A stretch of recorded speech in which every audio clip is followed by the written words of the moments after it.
Welcome to USA Global TV and Radio, where our mission is to provide education, entertainment, hope, and inspiration.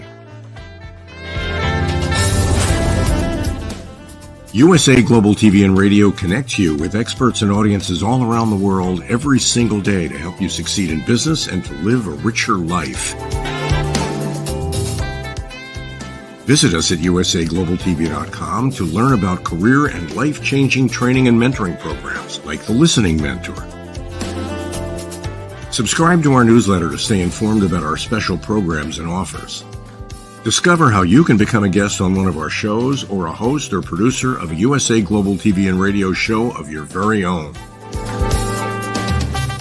That's USA Global TV and Radio, where the doctor is always in.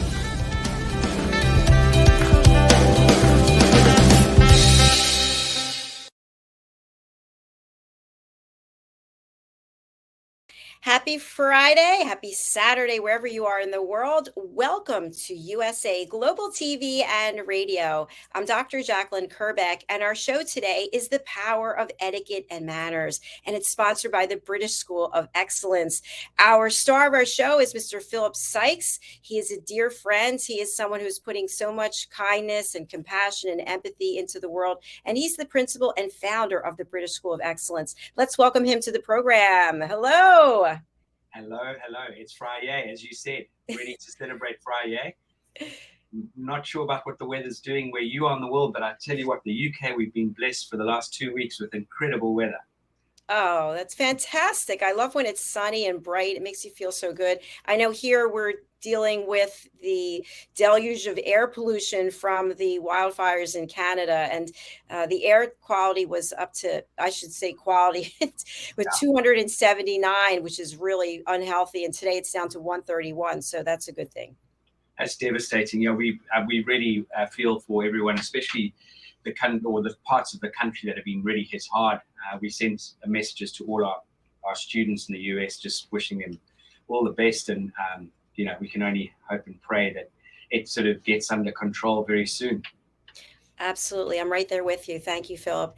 We have so many topics that we talk about on this show, and they're all really important. I just want to announce also, we were supposed to have a guest who had to cancel, unfortunately. So Philip and I will be handling the show, and it's always a lively and good conversation. So our topic today is something that makes people frightened. They don't want to talk about it, and it's about money. Money's a currency. It's an energy. And lately, I know myself, I found on social media, people I don't know are reaching out to me, asking me for money on LinkedIn, on Facebook.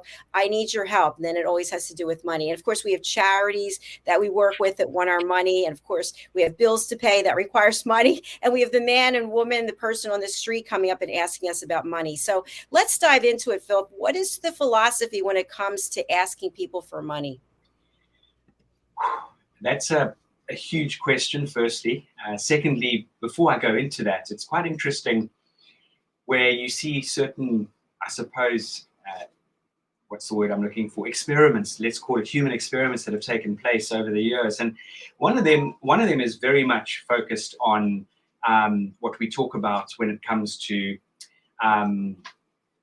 they set up a gentleman who sort of look at pleading poverty, and he goes into a restaurant and he asks people for a bite of their pizza. And everyone shies away, and then what they do is they rig it up that another person buys a pizza and goes and gives it to a homeless person, and the same chap who's asking around the restaurant if he could have a piece of people's pizza, and they're all shying away from him, he walks down the street and says to one of the homeless people, please, I'm really hungry, I haven't eaten today, may I share? And first thing that person does is offer him a slice of pizza. So it's quite interesting to see how we as human beings handle certain things, or what our mindset does to us and for us. It can really sometimes, I think, put us on the back foot, especially when, I suppose, you're taken by surprise. Is there any further question on that, or would you like to comment on that before I go into answering your wonderful question? I think the one thing I just want to comment on for people who are joining us for the first time is that your organization helps people understand many different areas of etiquette and manners. And what was once thought of only as holding a door open or the proper place settings at a table, etiquette and manners is really emotional intelligence, it's integrity, it's compassion, it's leading with your heart. And so they're the topics that we're bringing to light. And I know that the work that you're doing with your team and the people who come through your doors is resonating. It's a ripple effect that's going all around the world. So we're going to talk a little bit about your work there as well. So let's get into the part about money, because I know it's something that is fleeting, and sometimes we're grasping onto it desperately. Sometimes we're praying for it. Sometimes we're showered in it. So I'll turn it back over to you. Yeah, thank you, Dr. Jan. For me, I always love assessing each situation case by case. And I think this for me is about remaining calm and composed and approach the situation in a compassionate and understanding sort of mindset and manner. And I think we understand that homeless is a hugely challenging and sensitive issue. And one must also take into account that just because someone's homeless doesn't mean that they've done something bad, or, there are various factors that affect people and why they become homeless. And it's a plethora of reasons behind that. And just off the back of the wretched pandemic that we all had to endure, there are a lot of people now more on the streets than ever before. And this is not just in countries where there's sort of a third world country. This is very prevalent globally. And, I think for me, it's about making that conversation, if you feel comfortable, and take a real moment to talk to the person and listen to their story and, show genuine interest. Now, I understand that sometimes we're in a fleeting rush and someone says, they've got their hand out and they're begging, then that's very different. And if you've got a few coins and you've assessed the person with your very quick assessment tool, and you feel that person could do with some money, wonderful. If you feel that money may be used to go and buy alcohol or feed a drug addiction, then again, I would then, if you're going into a store, buy some food and hand it to the homeless person on your way out. And I think that is something that I would definitely start off by giving people some guidance, is really, I think, take time to understand why people are in that sort of situation. I often in London, around the Mayfair area, which is one of the most, well, I'm going to put it up there with Knightsbridge and South Kensington and Chelsea. It's possibly one of the most prominent residential areas with some of the most exclusive shops down New Bond Street. And there are a lot of homeless people hanging out there. And sometimes off the back of an afternoon tea, when there's extra sandwiches and beautiful cake and scones, I will make sure that our venue packs those up into lovely boxes, and I will make an effort to go and distribute those in areas where I know some homeless people are. I think that's beautiful, Philip. I love that. One thing that I really also enjoyed that you shared is getting to know their story. And I think I'll just share a recent instance, I should say. I was in a city and there were homeless people on many of the street corners, young people. I saw one woman, she was literally lying over a sewer grate, and she had to be in her 20s, and she had what looked to be marijuana in her hand. And another guy who was clearly under the influence of something and just minding their own business, doing their own thing. And then there are other people who actually came up to me and were following me. And so when you're a woman by yourself in a city, it's kind of like, I don't want anyone following me because I don't, I have a suitcase and I'm trying to get to where I'm going. So I think that there are different circumstances, and that's what you were saying, that you have to evaluate each one. If it's a matter of your safety, then if the person's homeless or not, it doesn't really matter. You want to get from point A to point B.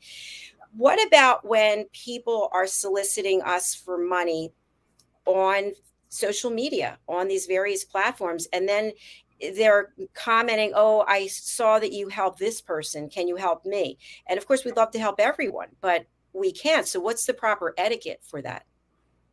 That's a fantastic question, as always.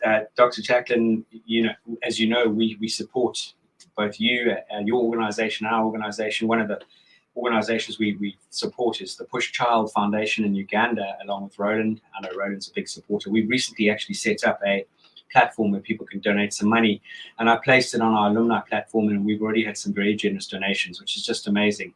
But going back to your question, people will pick up on the fact that you're generous. And I've got a heart that I said to Deanne, actually, I'd empty the bank accounts, quite frankly. But I've obviously got a little bit more savvy, hopefully, on my shoulders. But I do find it difficult to say no. But in these sort of situations, I would just pray that you assess what we can afford to donate to whichever chosen charity, or you might even choose to say, my charity is homeless people.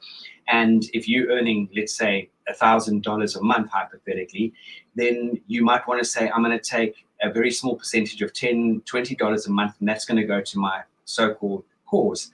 Now, if you've got deeper pockets, then you can obviously put a little bit more aside. And then again, assess each situation where, what are they asking for? Could we return our giving by offering some coaching, or offering some guidance, or offering something that we can do by giving our time rather than just physical cash? Because again, you don't really often know who you're giving that money to. It needs to be a registered charity, because with all due respect, with all the best will in the world, I know many people would look at this very skeptically, but especially because there's so much online fraud and there's so many scammers out there now. And at the end of the day, it's really important that we slow down, don't let our heartstrings pull at this, and just take some time to assess. And it took me, us as an organization, a good 3 or 4 months to engage and set the platform up with the Push Child Foundation. Another one that we jumped into is with mindset and youngsters who really find life very challenging.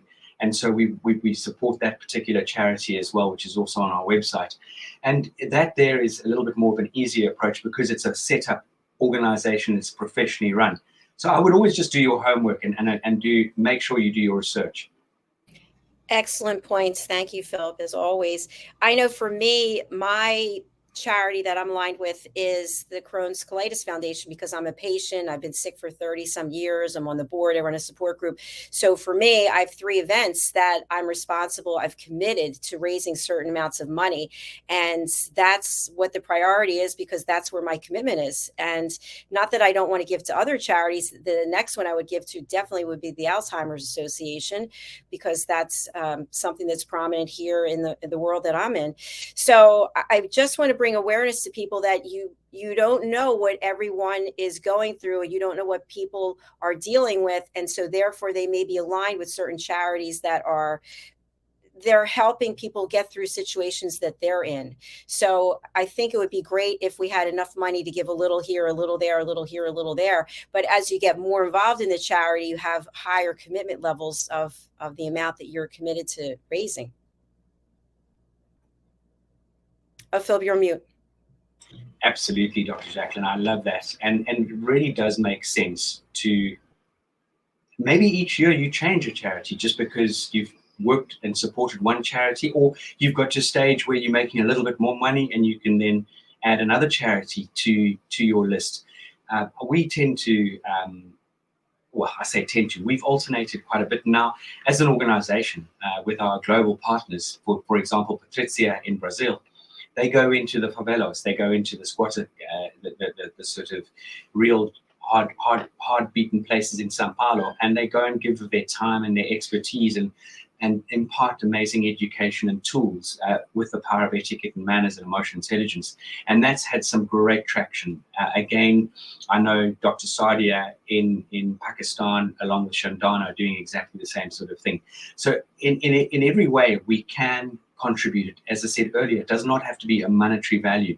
Your time is more precious than actually money is, because we can go out there and earn more money, but we can't get more time back. So again, when we're giving our time freely into a good cause, it's got a huge double sort of whammy and even a bigger impact in so many ways. And here in the United Kingdom, we have a lot of charity shops, a huge amount of charity shops. So Oxfam, Princess Trust. So from Alzheimer's to you name it, we've got a charity shop that will support any major cause out there, give or take. And I know lots of people, including many of my friends, in between jobs, they took 2 or 3 weeks or 4 weeks and offered their time to go and work in these charity shops.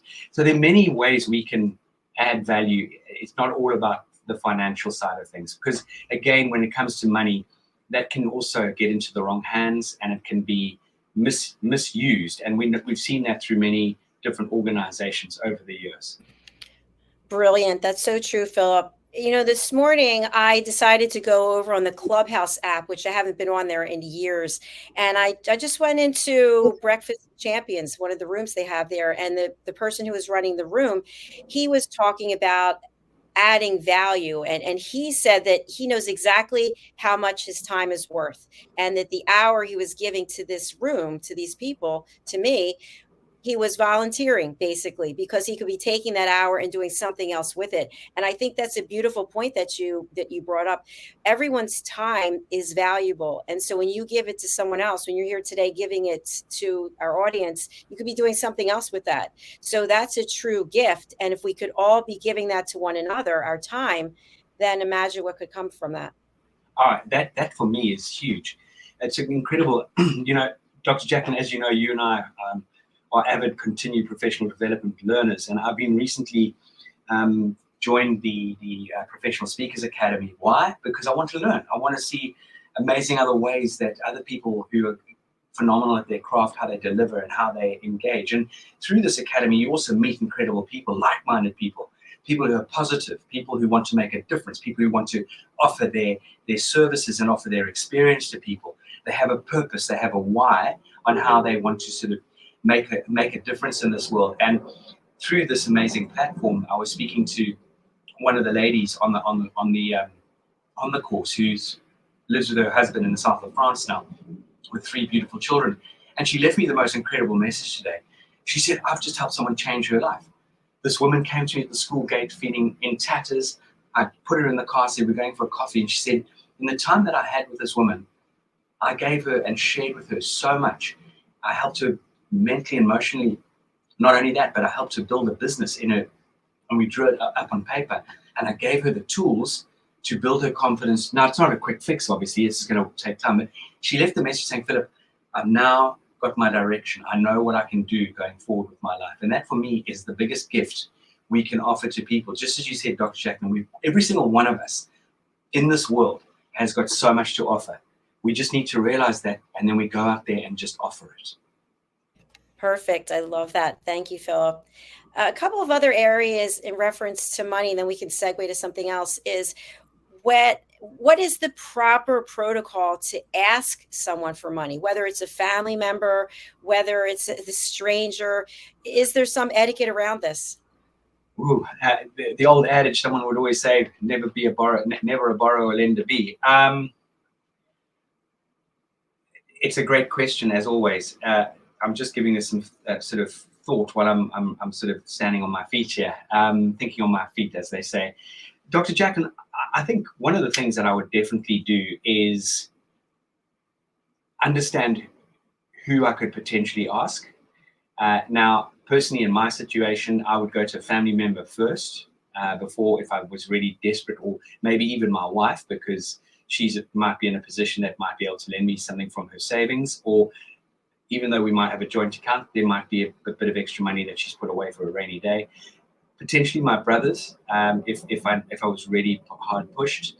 And then I would most probably, and I'm just, as I said, sort of putting myself in this sort of situation mentally, is then I'd most probably draw a list of 3 or 4 friends that I feel that I've got a strong enough rapport with, that I would then, in a roundabout, maybe not even a roundabout sort of way, but just diplomatically engage with them and give them an overview of your circumstances, and that you've got a vision, you've got a plan, you've got a process, but right now you just need some bridging finance of some sort to help you out. And try that with the various people that you feel comfortable in doing that with. I know there's a lot of people, who don't like talking about money. I know a lot of people out there who would rather go and beg before they have to ask someone for money. But having said that, it's not the end of the world. We've all got to help each other. And again, sometimes there are people in this world that will borrow money from you, and you know full well that you're not going to get a return, or that money is not coming back to you in a hurry, if at all. And I'm sure all of us have had that particular sort of scenario play out in our lives. And then, again, you have to write it off. I would also suggest that anyone lending money should have that in the back of their minds, in the sense that, look, if I lend Philip £1,000 and he couldn't pay it back, how would I feel, and could I continue living, and will he still be my friend? And if you can say, yeah, I'll continue living, he still will be my friend, and it's a circumstance, and then adopt a philosophy, often what comes around goes around. So you've got to sort of assess this as sort of bite-sized chunks and break it down. Excellent. I love the way you describe that. And I think to add on to what you just said, it might be prudent to say, Philip, I'm coming to you for money. This is really awkward for me. I feel embarrassed and ashamed. And I'd like you to lend me X number of dollars. And here's my plan of how I'm going to pay you back. Or I could come to you and say, Philip, things are really bad. I need a gift of a certain amount of money. I'm not going to be able to pay you back. I'll tell you right now, maybe one day in the future, when the money comes back in, you will be the first person I come to. But right now, I know I can't commit to paying you back. Would you give me a gift? Yeah, that's great. And that's honest, and that's sincere, and it's you being very vulnerable. And you've got to swallow a lot of pride in order to be able to do that. Look, some people don't have an issue doing that. Some people are just takers, and that's one of those things. And that's something else. Always give, never remember, always receive, never forget. And I don't mean become a pushover. Dr. Jacalyn will always say, yes, not in that sort of scenario, but really at the end of the day, it is so important that we really understand who we can lean on and not take advantage of people who would honestly give you the shirt off their back, because they will land up never wearing a shirt again. So I think that's really important. And again, something that's really, really fundamental here is whoever's asking you for money, be it a good friend or just someone that you sort of an acquaintance or someone you don't know, just with all due respect, I know this comes into probably mistrusting someone. Just make sure that you're not lending them an amount of money that they're going to feed a habit with. It could be gambling, it could be alcohol, it could be drugs, it could be going out there and just squandering it. And funny enough, also, I think bringing this into play is advancing people money, even though they're going to do work for you. Just be very aware of that, because you never know what can happen. That is such a good point, Philip. And I'd like to discuss that a little bit, because more and more, I know with myself personally for this business, I'm working with contractors and people that I'm getting from reaching out to me online. They're in other countries. I don't know them. Some of them, actually, we have somebody on our team who does phenomenal work, does not speak English, and we work completely through a transcription service. So what do you think is a good policy in terms of what to pay and when? You decided to work with someone to do something. They ask you for all the money up front. That's the first option.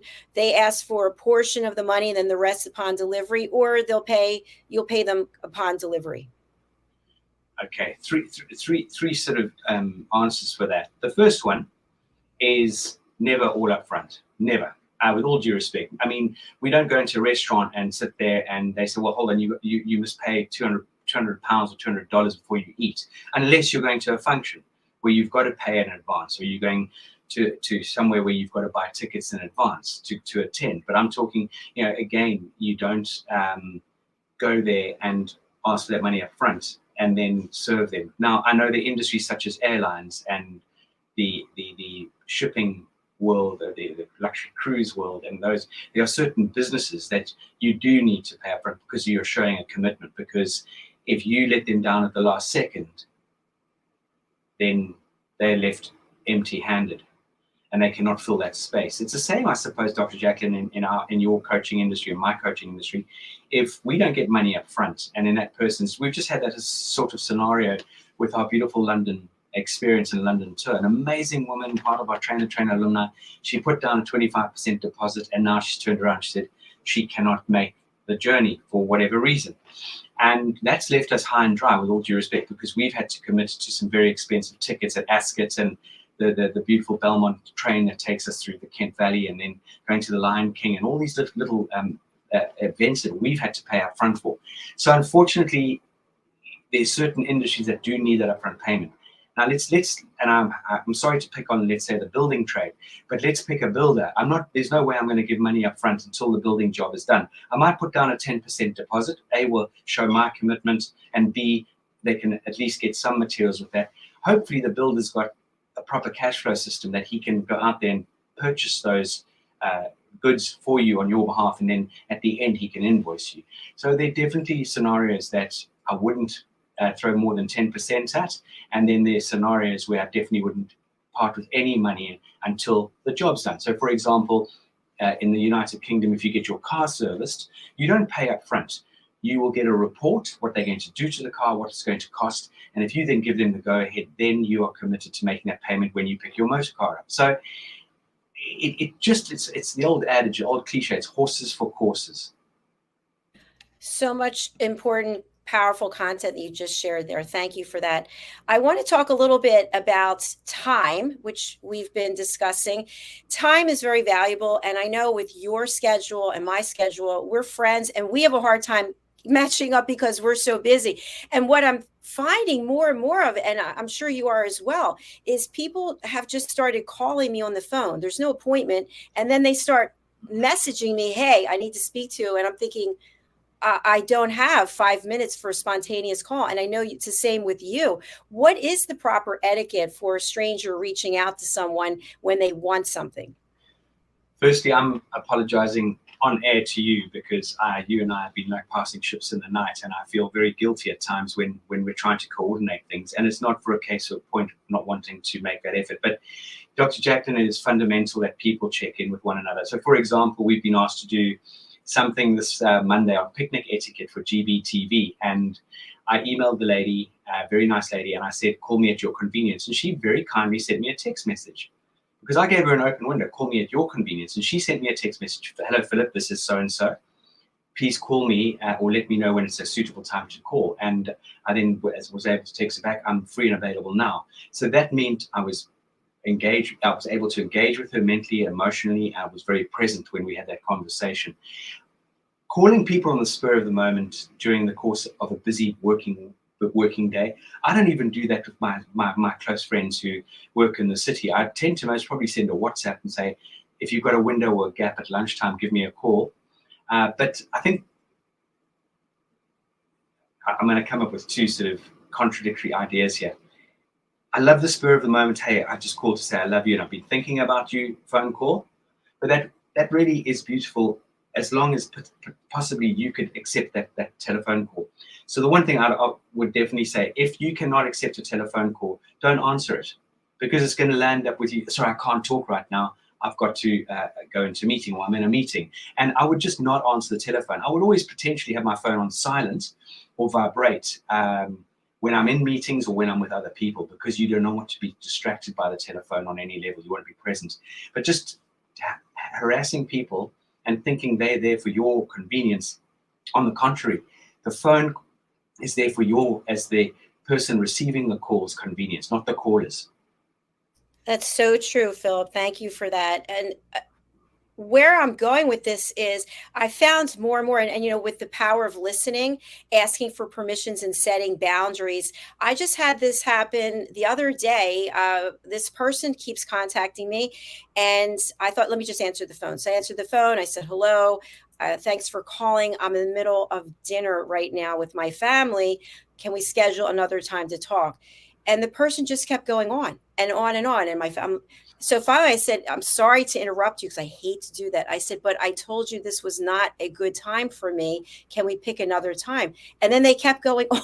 And I thought, this happens all the time. You just have to hang up. That's what I did. I just hung up. Then they start texting. I don't understand why you hung up.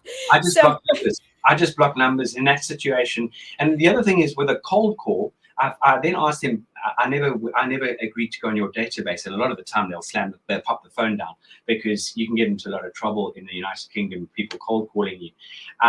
But those people who keep trying to call you, I would literally just avoid that number and on your telephone so you never hear from them again. Fantastic. Wow.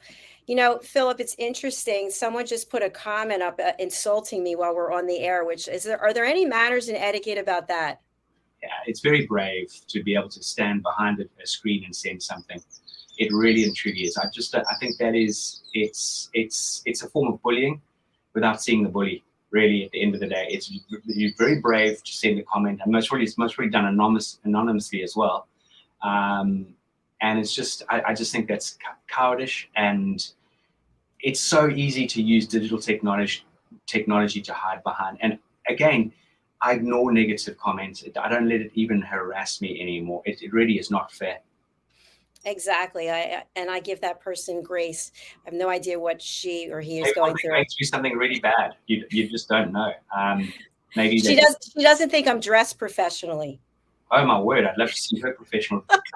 Really, you always look amazing, and I know how much time and effort you put into the way you present yourself. And by the way, that's a powerful, beautiful red color.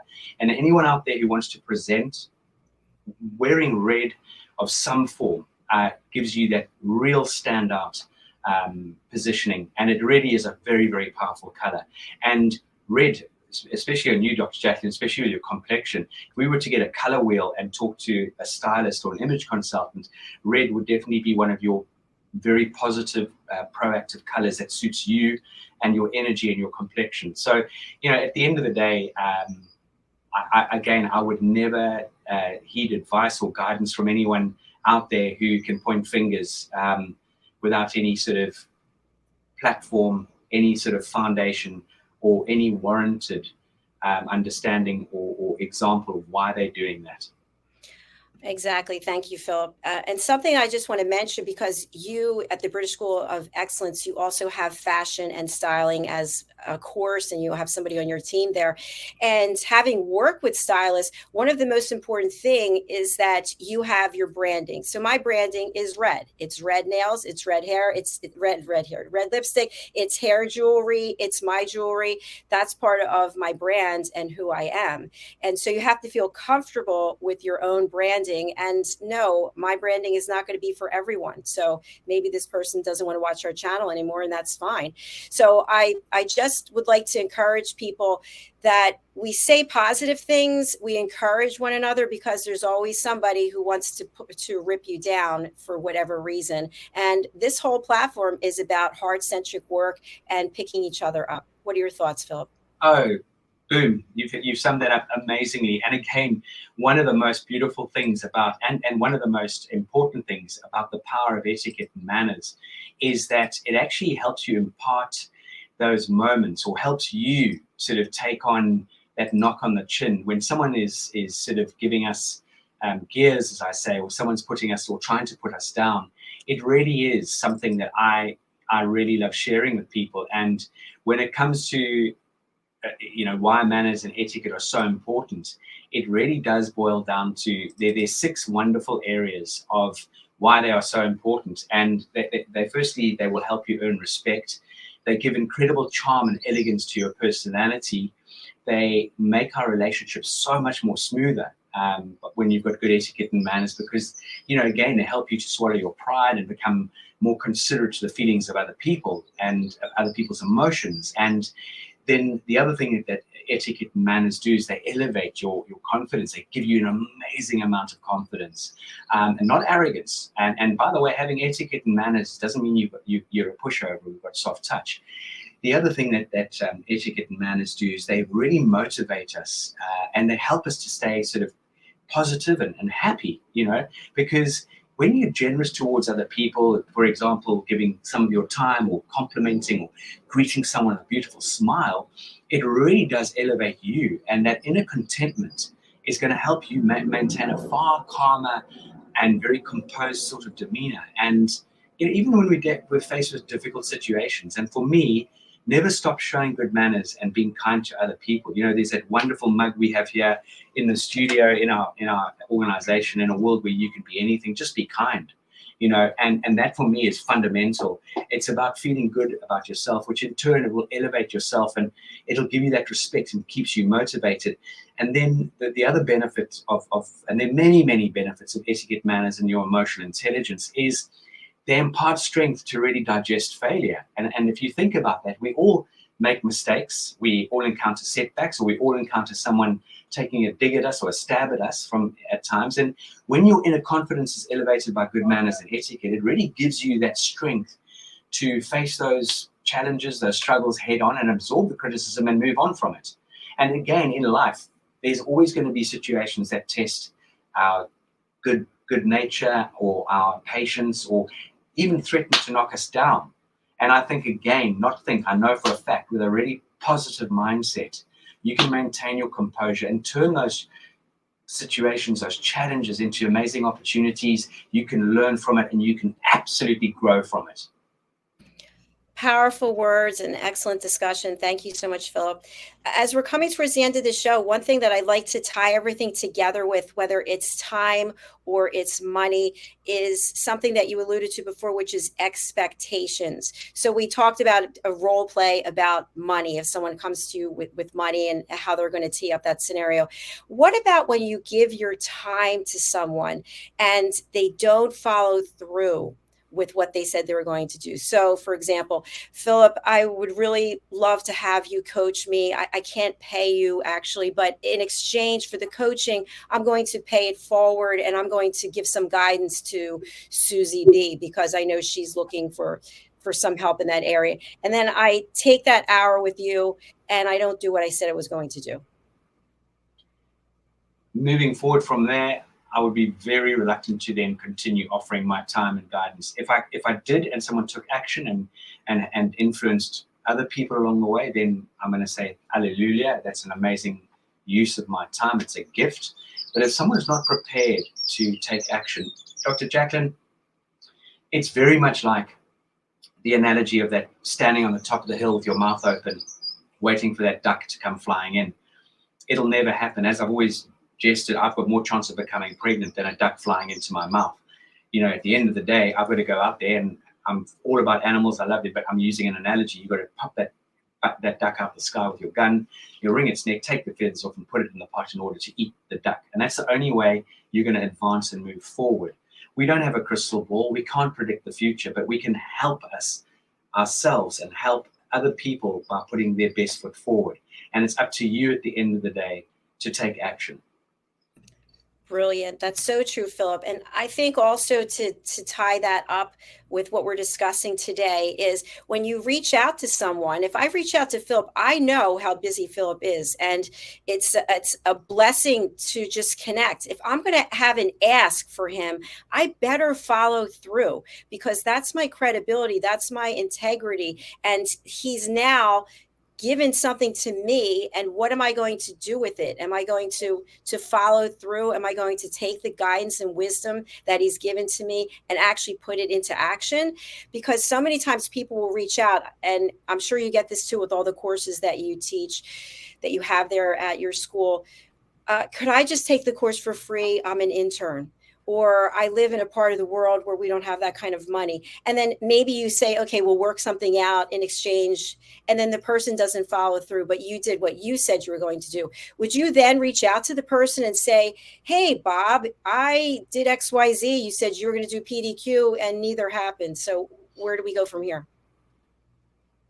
Well, find out what the explanation is. Maybe something did happen that prevented them from taking action. Again, maybe it's a mental block. One doesn't know. So I would always address the situation. I wouldn't do it aggressively. I would just go and say, hey, is everything all right? Because, and you might sort of, well, not might. I would always put a bit of positivity forward and say, look, I know you often a lot of the time follow through with things. And on this occasion, you haven't. May I ask why? What's the challenge? Is there something I can do to encourage you? And if you can see that that's falling on deaf ears, then just say, look, you know where I am if you need me. But for this to continue, I need to see you taking some action. And until I see that action, then I'm not really going to be giving you any of my free time going forward.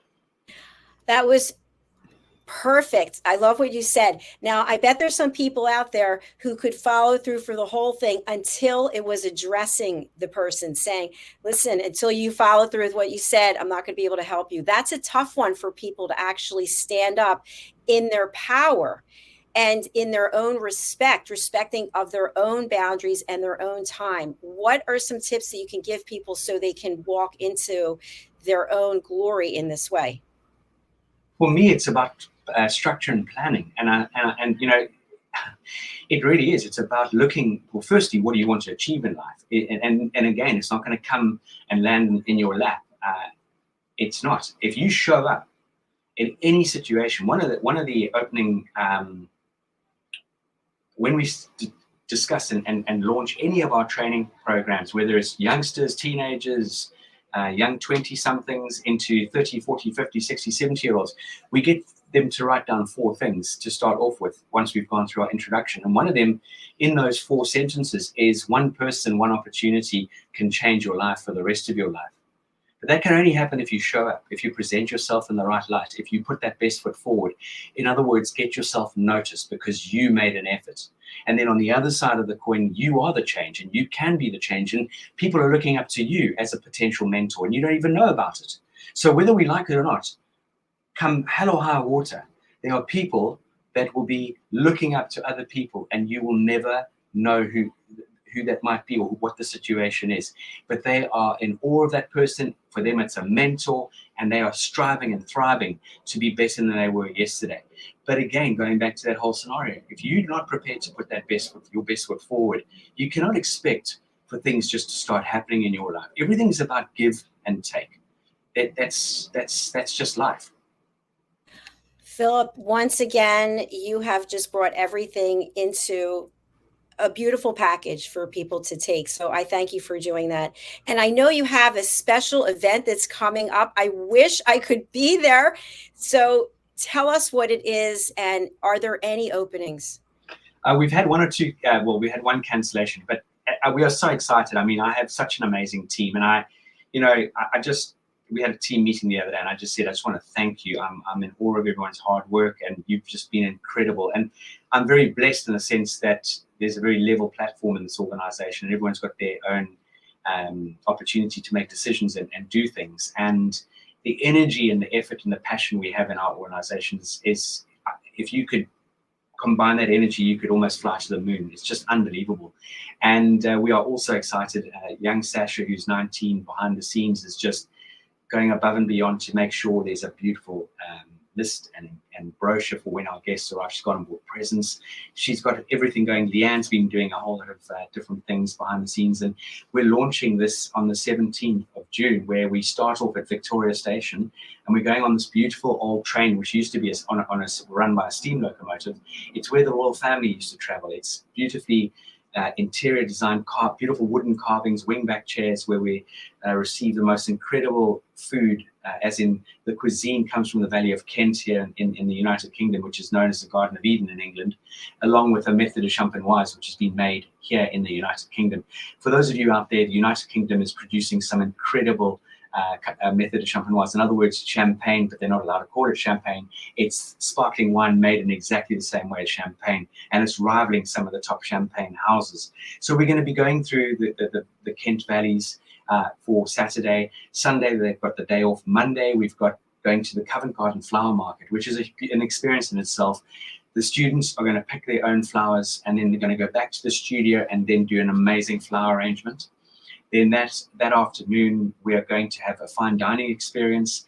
And then I've got an amazing surprise for them when it comes to coaching and guidance in the coaching world.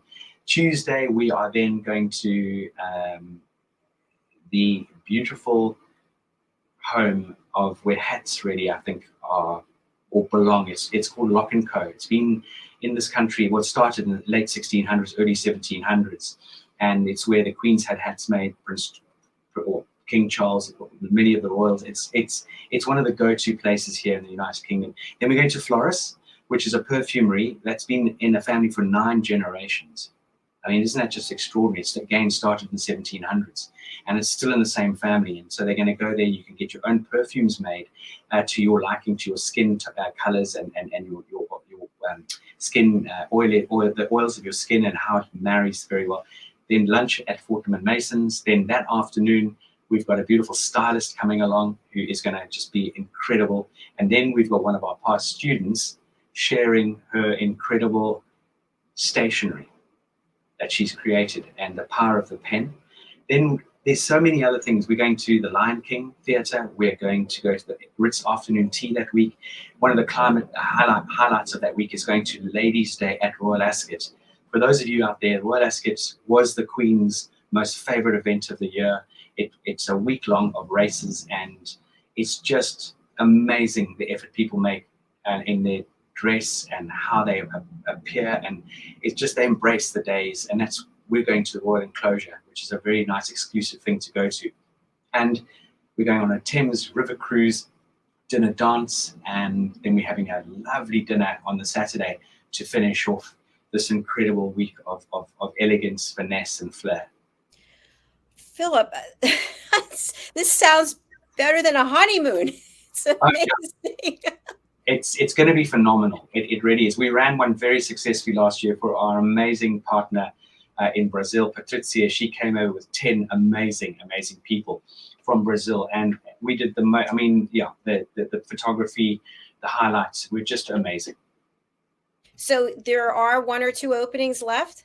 I believe there are. I heard from my team today because one lady couldn't make it. So maybe not every single event, but I think for the afternoon tea, for going to the Lion King, coming on the train possibly, I think there might be, where else? Space on the Wednesday during the day. So there are, we can take people on an ad hoc sort of basis. So if someone wanted to join us just for the day experience, for example, on the Monday, that would be very much doable.